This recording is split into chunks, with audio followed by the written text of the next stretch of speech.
Bulletin की शुरुआत करते हैं। आज हम एक ऐसी खबर के बारे में बात करेंगे जिसे सुनकर आप भी हैरान रह जाएंगे। छत्तीसगढ़ के बलरामपुर के रहने वाले एक शख्स को डीजे की तेज आवाज की वजह से ब्रेन हैमरेज हो गया। बताया जा रहा है कि जिस शख्स के साथ ये घटना घटी वो डीजे बजाने का ही काम करता है और 2 दिन पहले वो जब कहीं डीजे बजा रहा था तभी उसे उल्टी आने लगी और सिर दर्द की शिकायत हुई। सिटी स्कैन से पता चला कि संजय के दिमाग की एक नस फट गई है। पहले उसे अंबिकापुर मेडिकल कॉलेज ले जाया गया और अब रायपुर के अंबेडकर अस्पताल में उसे इलाज के लिए भर्ती करवाया गया है। हम दुआ करते हैं कि संजय जल्द ठीक हो जाए। लेकिन देखिए, इस मामले के सामने आने के बाद कई सवाल भी हैं जिनके जवाब हम जानने की कोशिश करेंगे।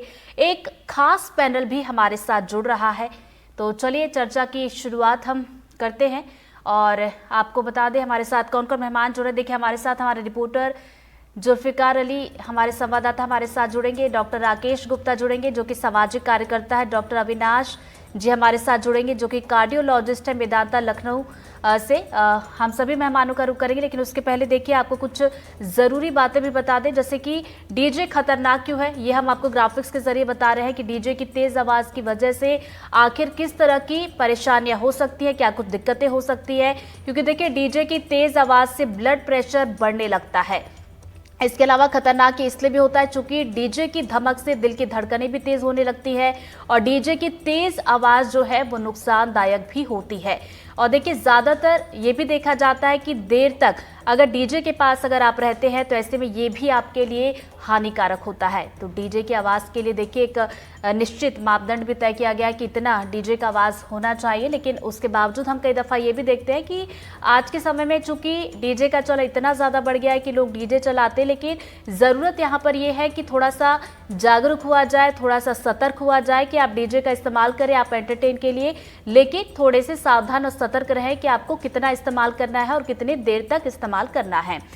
तो चलिए अब हमारे चर्चा की शुरुआत करते। पैनल हमारे साथ जुड़ चुका है और सबसे पहले मैं हमारे सहयोगी जुल्फिकार के पास जाना चाहूंगी। चूंकि देखिए जुल्फिकार, देखिए छत्तीसगढ़ के अंबिकापुर का ये पूरा मामला बताया यही जा रहा है कि जिस युवक को ब्रेन हैमरेज हुआ है। चलिए, जुल्फिकार हमारे साथ अभी नहीं जुड़े हैं, दोबारा हम उनके पास जुड़ेंगे। राकेश गुप्ता जी हमारे साथ जुड़ गए हैं, उनका रुख कर लेते। राकेश जी, देखिए समाज में हम कई दफा कहते हैं, देखते भी है कि डीजे को लेकर कई गाइडलाइन भी जारी कर दी गई हैं, पाबंदियां भी लगा दी गई हैं। हम ये नहीं कह रहे कि आप डीजे का इस्तेमाल मत कीजिए, लेकिन जरूरत इस बात की है कि आप डीजे का इस्तेमाल कीजिए, लेकिन कितना करना है और कितना सतर्क होकर करना है ये जरूरी है। देखिए, डीजे का इस्तेमाल तो मुझे लगता है कि समाज में एक प्रचलित व्यवस्था है, लेकिन इससे जो नुकसान हो रहे हैं उससे भी समाज को बचने की जरूरत है, जागरूकता की जरूरत है। बहुत तेज आवाज शरीर में बहुत किस्म के नुकसान पहुंचाती है। उसमें से आपने जैसे की धड़कन के बारे में बताया, ब्लड प्रेशर के बारे में बताया, मांसपेशियों का संकुचन होता है, तनाव होता है, सिर दर्द होता है, पेट में एसिड की मात्रा बढ़ जाती है, जो नींद में खलल होता है, बच्चे सो नहीं पाते, बुजुर्ग नहीं सो पाते, जो डीजे से कंपन होता है आसपास की धरती का, मकान का, वो कहीं ना कहीं असुरक्षा पैदा करता है। जो डीजे बहुत लंबे समय तक संगीत में या जलसों में उपयोग होता है, वहां पर जो एक्सपोज व्यक्ति होते हैं उनमें कान में सुनाई देने में कमी सबसे कॉमन बीमारी है और सामान्यतः व्यक्तियों को ये पता नहीं चलता है कि जो कान में सीटी की आवाज आ रही है वो सुनाई देने में कमी का संकेत है। तो 2-3 दिन के बाद जब समझ में आता है कि सुनने में कहीं ना कहीं दिक्कत हो रही है, तो वो जब डॉक्टर के पास आते हैं तो वो ठीक होने की मियाद से बहुत बाद में आते हैं।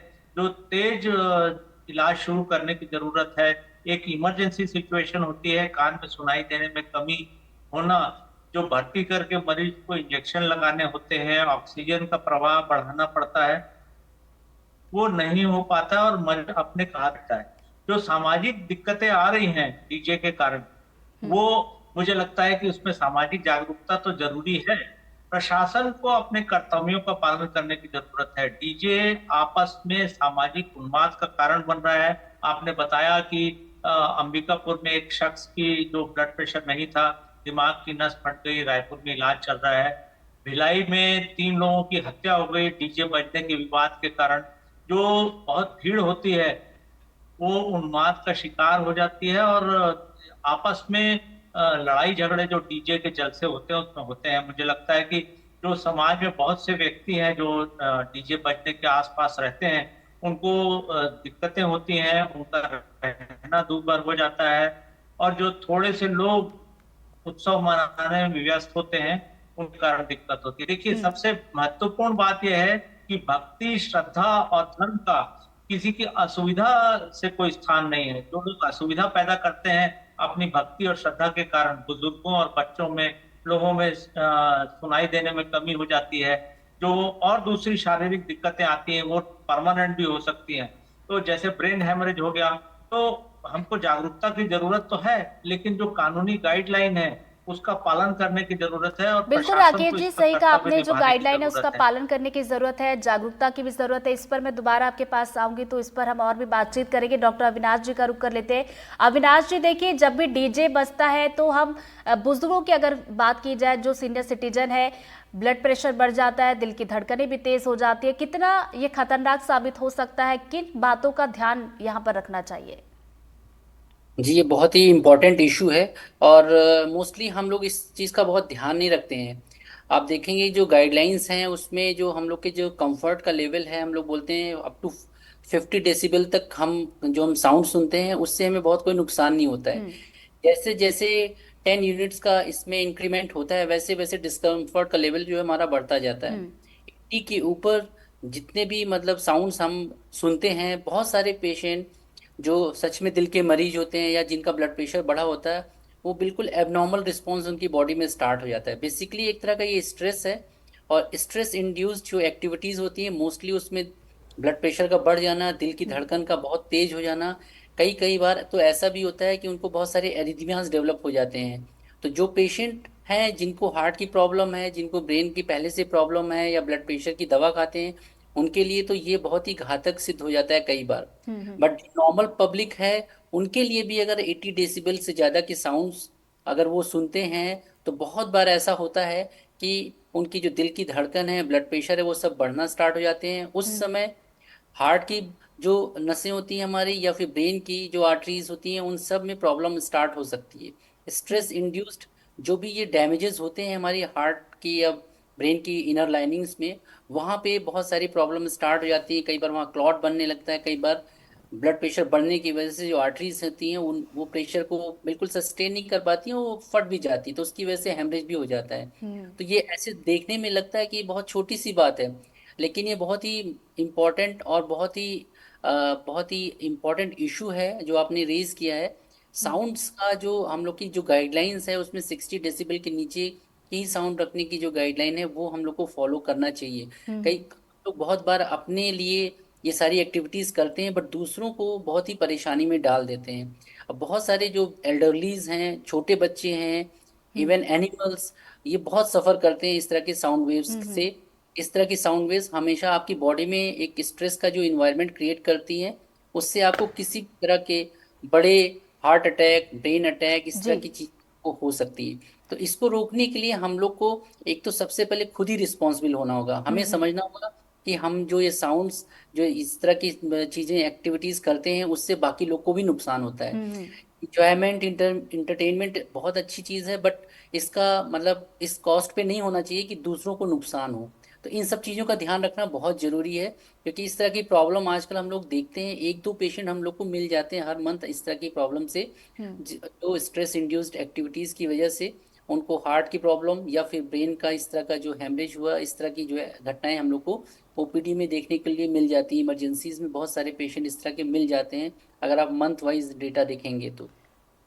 चलिए, इस पर और भी हम विस्तार से चर्चा करेंगे। राकेश जी का एक बार फिर से रुक कर लेते हैं। राकेश जी, जैसे कि आप जागरूकता को लेकर बात कर रहे थे, अगर अभी के समय में देखा जाए तो क्या गाइडलाइन, देखिए, इसके लिए है, नियम कानून भी है, लेकिन क्या लोगों को इसके बारे में जानकारी नहीं है, या फिर लोगों को जानकारी है उसके बाद भी वो अनदेखा कर देते हैं? आखिर किया क्या जाए कि लोग इसके लिए जागरूक हो? देखिए, सामाजिक कार्यकर्ताओं और जनप्रतिनिधियों का इसमें महत्वपूर्ण है। माननीय छत्तीसगढ़ हाई कोर्ट ने कुछ ऑर्डर्स दिए हैं 2017 और 2022 में। नेशनल ग्रीन ट्रिब्यूनल की भी स्पष्ट गाइडलाइन है कि आपको रास्ता नहीं रोकना है, गाड़ी के आकार में परिवर्तन नहीं करना है जिसमें डीजे चढ़ाए जाते हैं। गाड़ी यदि डीजे बज रहा है तो कलेक्टर को उसको जब्त करना है, फाइन करना है। यदि दूसरी बार वही गाड़ी दोबारा डीजे बजाती हुई पकड़ी गई तो उसका रजिस्ट्रेशन कैंसिल करना है। इसके अलावा माननीय बिलासपुर हाई कोर्ट के जो गाइडलाइन है उसमें ये भी कहा गया है कि रास्ता नहीं रोकना है। यदि आपने जलसों में रास्ता रोका, सार्वजनिक रोड को रोका तो उसमें फाइन है। इसमें पुलिस का रोल बहुत महत्वपूर्ण होता है, नगर प्रशासन का रोल बहुत महत्वपूर्ण होता है। लेकिन लगातार माननीय हाई कोर्ट और एनजीटी की गाइडलाइन के बाद छत्तीसगढ़ के मुख्य सचिव ने लगातार निर्देश जारी किए हैं।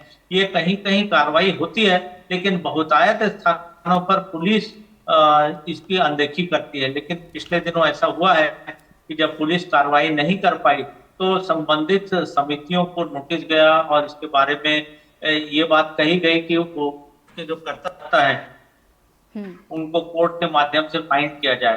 तो जो चीजें लगातार होती हैं उसमें सबसे महत्वपूर्ण ये है कि प्रशासन का रोल तो है, लेकिन सामाजिक कार्यकर्ताओं और जनप्रतिनिधियों के अलावा जो लोग डॉक्टर्स हैं, जो फैमिली फ्रेंड की भूमिका में होते हैं मरीजों की, वो बताएं कि वास्तव में हानि कितनी है। और जिन लोगों को सुनाई देने में कमी है या डीजे के कारण किसी शारीरिक व्याधि के शिकार हो गए हैं, उनको समाज में जागरूकता फैलाने का काम करना चाहिए। और मुझे लगता है कि समाज में जागरूकता इसका सबसे अच्छा उपाय है। प्रशासन तो अपना काम जिस प्रकार करता है सभी जानते हैं, लेकिन फिर भी माननीय हाई कोर्ट और एनजीटी के गाइडलाइन के कारण छत्तीसगढ़ के परिदृश्य में सकारात्मक परिवर्तन हुआ है। और मुझे लगता है कि जो सामाजिक कार्यकर्ता अलग अलग क्षेत्रों में काम कर रहे हैं, जैसे डॉक्टर शैलेंद्र गुप्ता ने डीजे बजने के कारण ब्रेन की नस फटने का जो कारण है वो बताया, मुझे लगता है कि ये भी समाज में जागृति फैलाने का काम करेगा। जो सामाजिक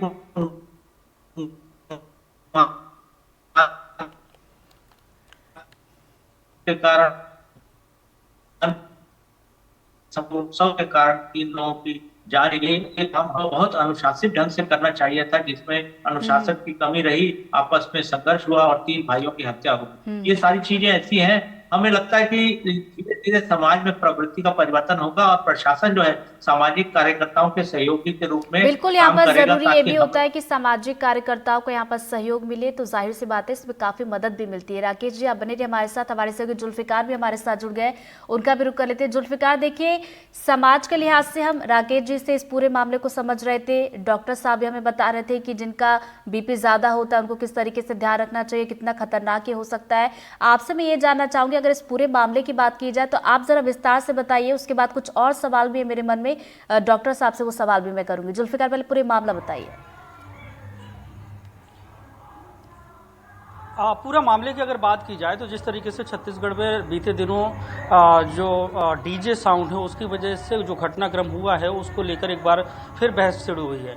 दुर्ग का मामला हुआ जिसमें डीजे बज रहा था और लोगों की लड़ाई हुई, ये तो किसी के बीच में विवाद हुआ। लेकिन जो अंबिकापुर का मामला सामने आया है कि यहाँ पे डीजे की साउंड से ब्रेन स्ट्रोक होता है, तो मतलब टेक्निकली अगर बात करें ऋतु, तो जैसे डॉक्टर राकेश गुप्ता हैं और दूसरे हमारे साथी हैं वो ज़्यादा बेहतर बताएंगे। लेकिन मैं सामाजिक दृष्टि से अगर दूसरी बात करें, जिस तरीके से हम लोग रिपोर्टिंग करते रहते हैं और फील्ड में जाके देखते हैं, तो जो डीजे साउंड है या तेज तीव्र गति का जो साउंड है वो जो है समाज को अवेयर होने की जरूरत है। लेकिन जो सबसे बड़ा नेगेटिव पॉइंट जो आता है, इसे एक धार्मिक रूप दे दिया जाता है। किसी भी धर्म संप्रदाय से जुड़े लोग हैं जो इसका उपयोग करते हैं, लाउड स्पीकर का उपयोग करते हैं, डीजे का उपयोग करते हैं, जुलूस निकालते हैं या रैली निकलती हैं, धार्मिक यात्राएं होती हैं, उन जगहों पर इनका उपयोग करते हैं। ऐसी स्थिति में उसका विरोध करना प्रशासन के लिए भी बड़ी टेढ़ी खीर होता है कि कोई भी अगर प्रशासन उसे रोकने की कोशिश करे, जैसे पुलिस के आलाधिकारी हैं या उस क्षेत्र का टीआई है, अगर रोकना चाहते तो धार्मिक रूप उसको देने की पूरी कोशिश की जाती है। तो ये समाज के लिए बहुत अच्छी बात नहीं है, क्योंकि अगर देखा जाए कि डॉक्टर भी मान रहे हैं और तमाम जो रिसर्च आ रही हैं कि अगर एक निर्धारित मापदंड के ऊपर जो ध्वनि है वो आपके कानों तक पहुंचती है तो आपको नुकसान हो सकता है, आपको जान भी जा सकती है। कुछ दिन पहले की बात है कि अक्सर हम ऐसा देखते हैं कि मैं भी एक रैली के बीच से गुजर रहा था, गाड़ी में बैठा और साउंड इतना तेज था कि गाड़ी के अंदर पूरी गाड़ी ऐसा लग रहा है कि वाइब्रेट कर रही है। अब गाड़ी जब आपकी लॉक है और गाड़ी के अंदर फील करते हैं कि वाइब्रेट हो रहा है और पूरे आपकी बॉडी में कंपन है, तो आप इससे समझिए कि जब हमारा खान पान बिगड़ा हुआ है, हमारी लाइफ स्टाइल बिगड़ी हुई है और ऐसी कंडीशन में जब हम पहुंचते हैं मैदान सड़कों पर जुलूस के बीच में अगर फंसते हैं और इतनी तेज गति मतलब ध्वनि हमारे कानों में पहुंचती है, तो स्वाभाविक सी है कि हमारी मना स्थिति बदल सकती है, हमारा नर्वस सिस्टम, डॉक्टर बेहतर बताएंगे। चलिए जुल्फिकार, डॉक्टर से ही हम समझने की कोशिश करते, दोबारा मैं आपके पास लौटूंगी। अविनाश जी, एक सवाल में रही था, जैसे कि आप बता रहे थे जिनका बीपी बढ़ा हुआ होता है उनको थोड़ा सा यहाँ पर सतर्क रहने की जरूरत है। एक सवाल मेरे मन में ये था, जैसा कि हमने ये समझा कि जहाँ पर डीजे बज रहा है अगर वहाँ पर मौजूद है जिसका बीपी ज़्यादा होता है, दिल की धड़कन चूंकि तेज़ हो जाती है, तो उनके लिए खतरा है, लेकिन कितनी दूर तक इसका खतरा हम देख सकते हैं और कब ये समझ लिया जाए कि नहीं अब सतर्क रहने की जरूरत है, अब थोड़ा सा दूरी बना ली जाए? देखिए, ये भी बहुत इंपॉर्टेंट आपने सवाल पूछा है। जो साउंड वेव्स होती हैं बेसिकली उसका जो हम लोग की बॉडी पे जो इम्पल्स होती है, मोस्टली जैसे जो भी साउंड पहली बार फर्स्ट टाइम जो प्रोड्यूस होती है या फिर जो बिल्कुल इम्पल्स नॉइज होती है, जैसे अगर फायर क्रैकर्स हो गए या हमारा डीजे स्टार्ट ही हो रहा है उस समय जो हमारी बीट्स होती हैं वो सब इम्पल्स नॉइज क्रिएट करती है। अगर हम उससे थोड़ा डिस्टेंस मेंटेन करेंगे तो 100% विल गेट सम बेनिफिट, हमें कुछ ना कुछ फायदा होगा। क्योंकि जो डिस्टेंस है अगर वो हमारी जो बॉडी के अंदर के जो प्रॉपर सिंपैथेटिक नर्वस सिस्टम होता है बेसिकली वो हमारी बॉडी में स्ट्रेस इंड्यूस्ड रिस्पॉन्सेज के लिए रिस्पॉन्सिबल होता है। तो जब भी वो एक्टिवेट होता है तभी हमारी बॉडी में इस तरह के एबनॉर्मल रिस्पॉन्सेज आते हैं, हार्ट रेट का बढ़ जाना, बीपी का बढ़ जाना। और इन सब के दौरान कई कई बार अगर हमारी बॉडी की जो नॉर्मल रेगुलेटरी मैकेनिज्म्स होती हैं अगर वो उसको सही से मैनेज नहीं कर पाती तो हम लोग को बड़े बड़े इवेंट्स देखने को मिल जाते हैं, हार्ट अटैक, ब्रेन हैमरेज, इस तरह की जो घटनाएं होती हैं। तो डिस्टेंस बहुत इंपॉर्टेंट है। हर एक साउंड वेव्स का जो लेवल होता है, इंटेंसिटी होती है, उसी के अकॉर्डिंग डिस्टेंस का एक पूरा प्रॉपर एक गाइडलाइन का चार्ट है। तो अगर हम लोग ये कहें कि एक नॉर्मल जो पब्लिक है वो कैसे इस बात को समझे, बिकॉज बायोलॉजिकली हर एक डेसिबल के लिए एक पर्टिकुलर डिस्टेंस है कि इतने फीट पे आपको इतनी दूर पे रहना है। बट अगर आप सिंपल एक अगर आपके पास इस तरह के कोई चार्ट नहीं है, आपके पास कोई इस तरह की नॉलेज नहीं है, आपको अपने डिस्कम्फर्ट लेवल को आइडेंटिफाई करना होगा, आपको अपनी डिस्टेंस खुद ही मेंटेन करनी होगी। आप जैसे जैसे दूर होते जाएंगे वैसे वैसे आपके अंदर ये फीलिंग आती जाती है कि आप कंफर्टेबल हैं, आप ठीक हो। तो ये एक नॉर्मल पब्लिक के लिए मैसेज है मेरा कि जब भी आपको इस तरह के साउंड जहाँ पे वो स्टार्ट हो रही, सबसे इंपॉर्टेंट वही पॉइंट होता है, वो इम्पल्स जनरेशन जो होता है साउंड का, उसके लिए बॉडी तैयार नहीं होती है। एक बार वो साउंड में अगर आप थोड़ी देर तक रहते हो तो धीरे धीरे बॉडी एडजस्ट होने लगती है। तो जो पहला इम्पल्स होता है साउंड का वो बहुत डेंजरस होता है। इसीलिए फायर क्रैकर्स ये सब जितने भी हैं या जब भी हमारा डीजे स्टार्ट होता है उस समय ये इवेंट बहुत ज़्यादा होते हैं। हमें डिस्टेंस मेंटेन करनी है, साथ साथ ये भी ध्यान रखना है कि हमारी बॉडी इस तरह की चीज़ों के लिए पहले से ही अडेप्ट कर जाती है या नहीं। बहुत सारे लोग होते हैं उनको पहले से पता होता है कि मेरे को अगर तेज साउंड सुनेंगे हम तो हमें तकलीफ होती है, हमारे सर में दर्द होने लगता है, हमें कानों में तकलीफ होने लगती है। सारी चीजें उन लोग को, कई लोगों को पहले से ही पता होता है। अगर तो उन चलिए लोग को अविनाश जी, ये बड़ी अच्छी बात आपने बताई कि क्या क्या चीज़ें हमें महसूस हो रही है तो हमें सावधान होने की ज़रूरत है और हमें उस जगह से हट जाना है। राकेश जी का एक बार फिर से मैं रुक करना चाहूँगी। राकेश जी, चूंकि सामाजिक कार्यकर्ता तो आप हैं, उसके अलावा जाने माने डॉक्टर भी है, मैं आपसे ये जानना चाहूँगी, चूंकि देखिए इस मामले में ये कहा जा रहा है कि डीजे वो बजा रहा था, डीजे की आवाज़ की वजह से ब्रेन हैमरेज हुआ, तो क्या वाकई ऐसा हो सकता है कि डीजे की आवाज़ से ब्रेन हैमरेज हो जाए?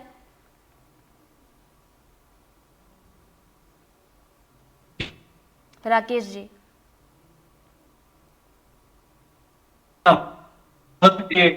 तनाव तनाव बढ़ने के चलते होती हैं और जो ब्रेन की नस में तनाव बढ़ा होगा उसके कारण बहुत स्वाभाविक रूप से तनाव बढ़ने के कारण ब्लड प्रेशर बढ़ा होगा, ब्रेन का प्रेशर बढ़ा होगा और ब्रेन की नस फटी होगी। मुझे लगता है कि जितने भी मौके पर एविडेंस हैं, डॉक्टर शैलेंद्र गुप्ता ने उस मरीज को देखने के बाद जो पूरी हिस्ट्री ली है वो इस बात की ओर इंगित करते हैं कि जो प्राथमिक कारण है वो डीजे के कारण बढ़ा हुआ शारीरिक तनाव उसकी ब्रेन नस फटने का कारण होगा।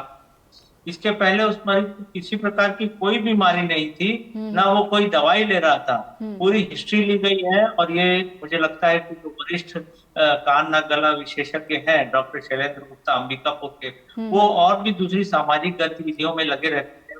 वो तंबाकू के बैन के बड़े एम्बेसडर हैं वहां पर अंबिकापुर जैसे क्षेत्र में। उस क्षेत्र में शोर रोकने के लिए भी उन्होंने बहुत सामाजिक इनिशिएटिव लिए हैं। तो उन्होंने जो बताया है वो बहुत स्वाभाविक चीज है। हालांकि ये मीडिया के लिए नया मामला है, लेकिन जो डॉक्टर्स बहुत सिंसियर हैं, अपने मरीज को बहुत अच्छे से फॉलो करते हैं, उनके लिए बहुत स्वाभाविक घटना है। मुझे लगता है कि समाज को इसके लिए बड़ा सबक लेने की जरूरत है कि डीजे के एक्सपोजर से मरीज को जान से हाथ धोना पड़ सकता है, भले ही उसको कोई बीमारी ना हो। ये ब्रेन का नस फटने का मामला देश के लिए शायद बड़ी हेडलाइन हो सकती है, लेकिन सामान्यतः जो डॉक्टर्स देखते हैं उनको हार्ट अटैक बहुत सामान्य चीज है डीजे के एक्सपोजर के कारण। बुजुर्गों को ब्रेन में स्ट्रोक भी बहुत सामान्य चीज है, रात भर नहीं सो पाते हैं। बच्चों में चिड़चिड़ापन, जो ट्रैफिक पुलिस सिपाही ड्यूटी करते हैं वो लंबे समय तक डीजे के शोर के कारण ब्लड प्रेशर और डायबिटीज और हाइपर एसिडिटी के शिकार हो जाते हैं। ये परमानेंट शारीरिक व्याधियां हैं, उनको बहुत सारी दिक्कतें दूसरी होती है, वो पारिवारिक अवसाद के शिकार हो जाते हैं, इतना डिप्रेशन आता है। तो मुझे लगता है कि शोध किया जाए बहुत लंबे समय शोर में रहने वाले दुकानदारों के आसपास या पुलिस सिपाहियों या फिर जो गायक है। आपने देखा होगा कि बहुत बड़ी गायिका तेज शोर के कारण बहरेपन का शिकार हो गई। ये बहुत सामान्य घटनाएं हैं। डीजे की जो अभिशाप है वो समाज के हर वर्ग को अपने ग्रास्प में ले रहा है।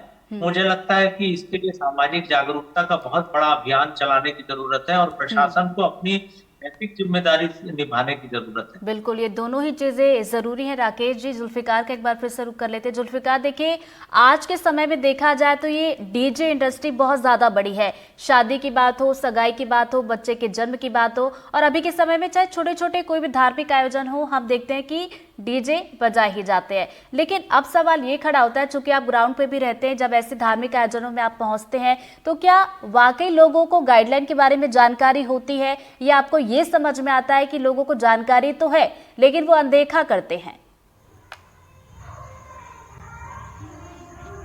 लोग इसमें अनदेखा ज्यादा करते हैं क्योंकि उनको पता होता है, उन्हें मालूम है, क्योंकि वो इसमें तीव्र गति के जो ध्वनि है उसके बीच में है डीजे बज रहा है। उस स्थिति में बच्चे से लेकर जो बड़े तक हैं उनमें कहीं ना कहीं उनकी जो हार्ट की बीट है वो खुद महसूस करते हैं। जब हम भी रोते हैं हम भी महसूस करते हैं। लेकिन सवाल ये नहीं है कि यहाँ पे जो डीजे का साउंड है उससे नुकसान है। एक विषय ये भी मुझे लगता है कि जहाँ पे जैसे सरकार मान रही है, सुप्रीम कोर्ट मान रहे हैं, तमाम लोग मान रहे हैं, डॉक्टर भी मान रहे हैं कि जो तेज ध्वनि है वो नुकसानदेह है। तो ऐसी स्थिति में जिस जगह पे डीजे का निर्माण हो रहा है या जहाँ पे इन चीजों को, तो उसका जो वॉल्यूम है कि इतने से ज्यादा।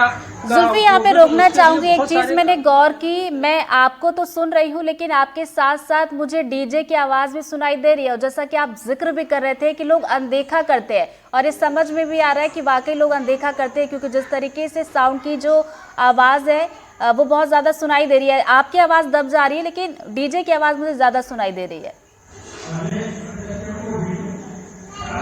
उसकी वजह ये है कि पीछे एक बड़ा आयोजन है, क्योंकि जो अभी गणेश उत्सव का समय चल रहा है तो बहुत सारे शहर में पंडाल लगे हुए हैं। तो घर के पास भी ऐसे बहुत सारे पंडाल रहते हैं, तो वहाँ पे पूजा पाठ का समय है।